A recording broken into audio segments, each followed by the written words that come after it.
Таяуда барлық жемістер мен көкөністер пісіп, бақшалардан жинала бастайды. Әсіресе осы көкөністердің ішіндегі асқабақтың пісуін көпшілігіміз асыға күтеміз.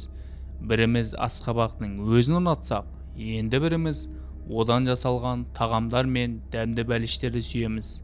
Ал кейбір адамдар оның ерекше дәмі бар дәндерін қалайды. Асқабақтың емдік қасиеттері. Авиценнаның жазбаларында да Мұхаммед Хусейн Ширазидің еңбектерінде де кездеседі. Бұл жазбаларда тіпті асқабақтың дәнінің майы құлақ пен тамақ ауруына ем ретінде пайдаланатыны, ыстығы көтерілген адамдарға асқабақ шырынының шипасы әсер ететіндігі айтылады. Сол ерте заманның өзінде көру қабілеті нашарлағанда, қан аздықтан жапа шеккенде, артық салмақтан арылғысы келгенде адамдар асқабақтың еміне жүгінген.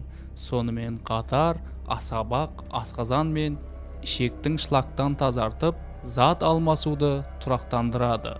Осынау дақыл дәндерінің құрамында жүрек жұмысын қалыпқа келтіре алатын магнийдің жеткілікті мөлшері бар.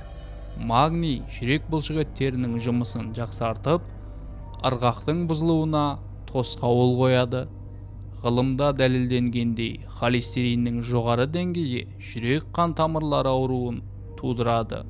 Ал дәнектердің құрамындағы фитостеролдар қандағы холестерин деңгейін төмендетеді. Асқабақ дәнектерінің құрамындағы триптофан амин қышқылдары ағзамыздағы серотониннің өнуіне жол ашады. Бұл ұйқының толықтай жақсаруына септігін тигізеді.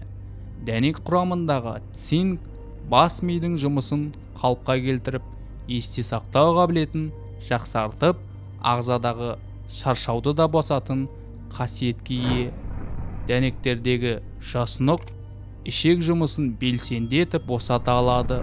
Дәрігерлер іш қату қиындықтарына тап болатындарға күнделікті тағамға асқабақ дәнектерін қосуға кеңес береді. Асқабақ дәндері жүктіліктің ең алғашқы айларында маза бермейтін жүрек айнуларына жақсы көмектеседі. Көптеген болашақ аналар асқабақ дәнектерінің арқасында жеріктіктің ең қиын кезеңдерін жеңе алады. Дәрігерлер асқазан ішек жолдары қатты бұзылған, ішек жолдары зақымданған, асқазан шырынының қышқылдығы жоғары адамдарға асқабақ дәнектерін қолданбауға кеңес береді.